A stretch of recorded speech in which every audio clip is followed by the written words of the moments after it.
talking to you. Wait, Thomas, hold on. I can't. Leave us alone. No.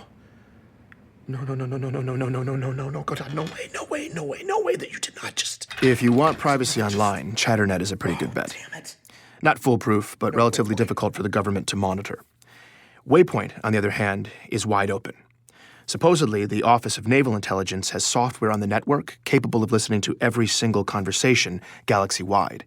And if you say the wrong thing, the conversation gets flagged. Oh, God, what did I just do?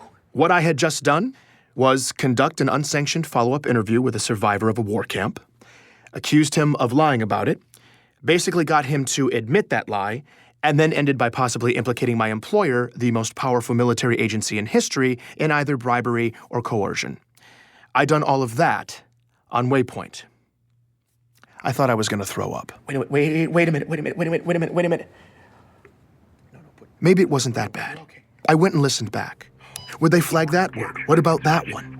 That phrase sounds bad by itself, but not in context. They factor in tone of voice, right? I was sitting there, emotionally guessing how an insanely sophisticated algorithm is weighted.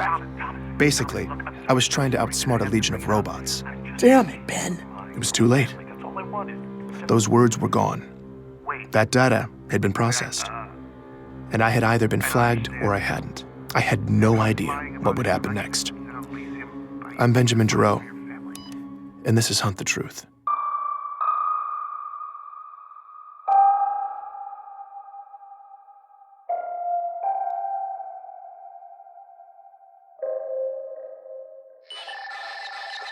Benjamin! I'd never been so happy to hear from Meshach Maradi. I made him triple-check the security of our call. Sure. Relax. We are under the tinfoil hat of secrecy. Seriously, though, we are fully secured. Meshach could probably tell I was desperate, when after months of his unsolicited theories, I actually solicited one. What's going on out there right now? I'm glad you asked. Strong patterns. A lot of chatter in the military bars, soldiers drunk and unhappy. Local graffiti corroborates these complaints. The helmet overfloweth. This is how Meshach talks.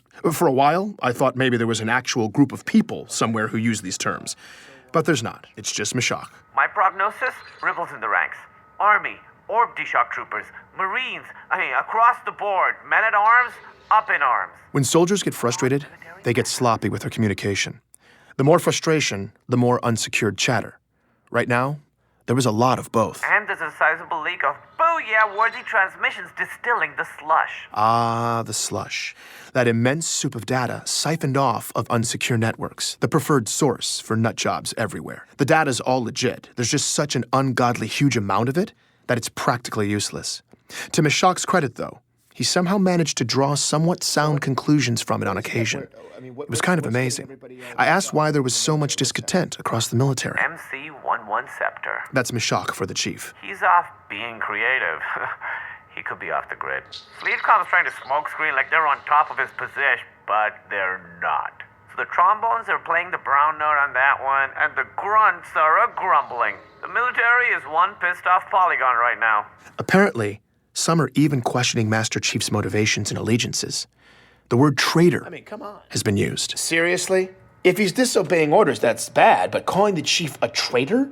The guy who legitimately saved humanity multiple times, that's just... Either way, you have Come to on. consider the underlying question. MC is the precedent for free reign in the military. He's held responsible for protecting a galaxy. A job that big requires absolute mobility. But then, that's a whole lot of power to give one man. Hence the dichotomy, Benjamin. Power and responsibility. Meshach was getting philosophical and making a lot of sense. When it comes to threats against us, though, this issue of power and responsibility has always been shrouded in secrecy. As civilians, we don't know what's happening, who's out there, what they're doing. And according to Meshach, that ignorance could be about to blow up in our faces again. There's something else afoot, Benjamin. Out here in deep space. I'd hoped these events would turn out to be random, but now it could be bad. Meshach was a lot of things, but never vague. I asked him what sort of bad he was talking about. Electromagnetic fluctuations, slip spacious disruption, epidemic data corruption, all of it. What's happening? It's quiet, it's slight, but it's affecting everything.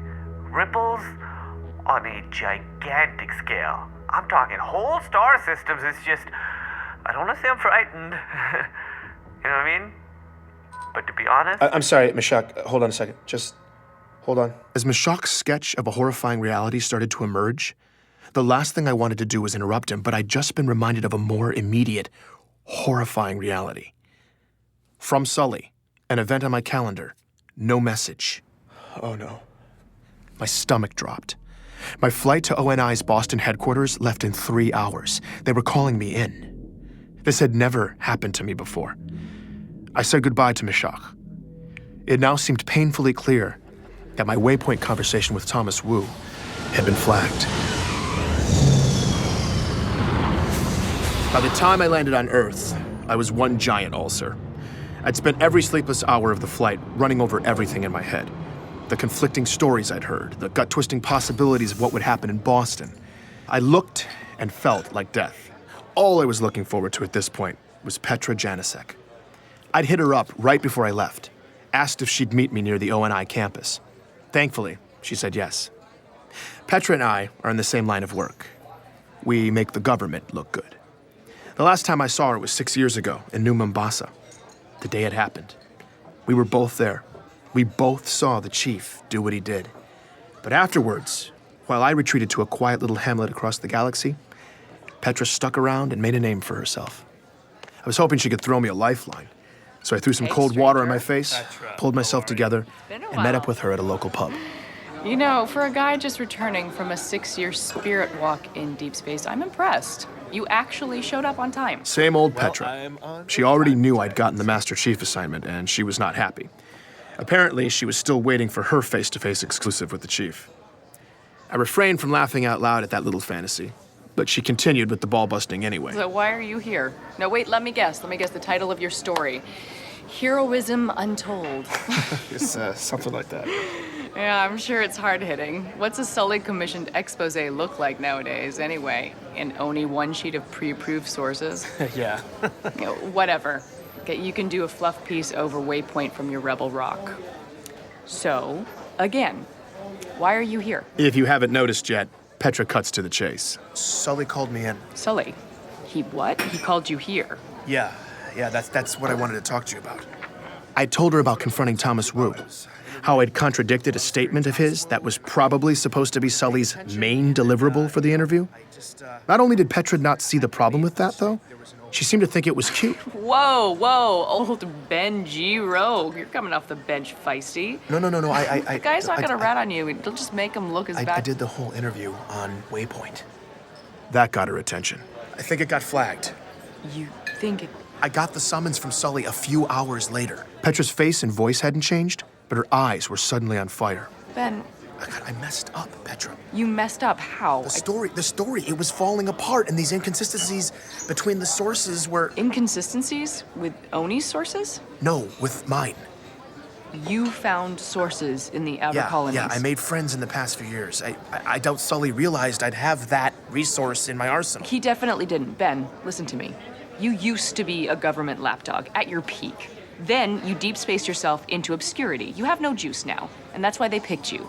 Sully gives you this bone, you're supposed to be extra eternally grateful. Just wag your little tail and play fetch. So why the hell are you peeing on the rug instead? Have you forgotten the way everything works? No, I don't know. This is bad, Petra. Ben, it's... And it's not ancient history either. There are rumblings in the outer colonies right now. Maybe something really bad. I was talking last week to this guy I know. Mashak Maradi, I know. How do you know that? I've continued being an actual journalist for the past 6 years, but who cares, Ben? I hear what you're saying. We can blow this thing open, Petra.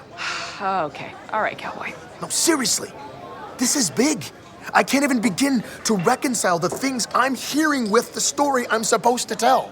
Multiple sources, the chief died at 6, complete fabrications, genetically augmenting kids. I know, they are crazy charging that much for a shore trip. Suddenly, Petra was ranting about the beach, loudly, and digging her fingertip hard into my forearm. I just sat there, totally confused as she rambled nonsense, intermittently glancing down at her compad.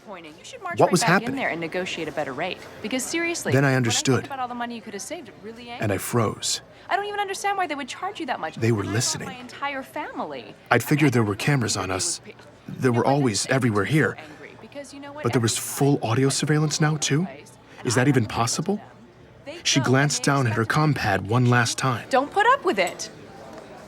Ben, Are there ears on us? there were for the last 45 seconds, but there's always eyes everywhere, so don't look so dramatic. Talk about whatever you want, but look like you're talking about the weather. And if I start actually talking about the weather, you play along, okay? Apparently, the system didn't bother listening in until you gave it certain visual cues. Facial expressions, body language, anything that looks intense, like my little outburst. The video flags it, and your conversation gets temporarily isolated. Petra's vacay babbling had just saved my ass. Listen, I believe you that the truth about the story is terrible. But what you're talking about doing, that's door number 2 stuff. You're door number 1 guy. But I have... Oh, come on, what are you gonna do? Ben, get the real scoop? You're too sloppy. You can't do this. You're out of touch. You haven't been... Maybe not by myself, but with your help, with other people's help. Honestly, I love the idea of cutting the strings and tearing it all down, but I'm sorry. It's not gonna be today. And to be brutal, it's never gonna be you. That was brutal. It stung. I got pissed. And then I immediately knew she was right. Ben, take the money. Do your job. God, oh God, oh God, I'm supposed to walk over there right now. Just tell Sully you were drunk. You were trying to get a rise out of the guy, something. Just play stupid. Besides, you don't know you got flagged. This meeting could just be a coincidence. They called me in. This is so weird. You'll be fine. The worst thing they'll... Well, I've never Listen, called... Hey, Ben, the worst thing they'll do is kill the story and cut you from rotation. That's probably it. I mean, I can't imagine they would... No, you'll be fine. Just be a good dog. Knock 'em dead. I'll get the bill. Thanks, Petra. But Ben, if I were you, I'd upload whatever you got on this story before you go in. Just send backups to someone you trust, just in case. That was the closest thing to concern I'd ever heard from Petra. I immediately took her advice and was queuing up all my files to transfer to Ray as I crossed Torrenia Avenue toward ONI. The campus was integrated right into the city. A courtyard of dark buildings, mature oak trees, grass, walkways. It just looked like a campus. The only thing different about it was the sidewalk. Twice as wide as it was across the street. And the inner half of the pavement was black stone, a thick, dark border, several feet wide that surrounded the whole complex. I walked right up to the obsidian half of the sidewalk and stopped. Something was off about the courtyard in front of me, like something was missing. I looked both directions down the sidewalk. There were no fences or guards. Plenty of pedestrians, seemingly none of them paying any attention to the complex as they passed. Except for one tiny thing.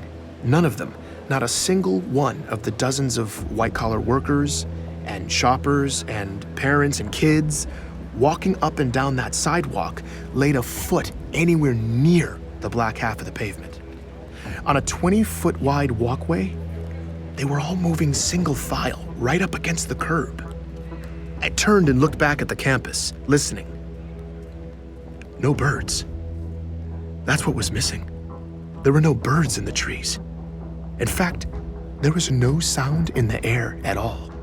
Nothing moved. I stood at the edge of the obsidian. I had no choice. I swiped the transfer folder over to Ray's hard drive, took a deep breath, and crossed the black line. Please join me for the next episode of Hunt the Truth.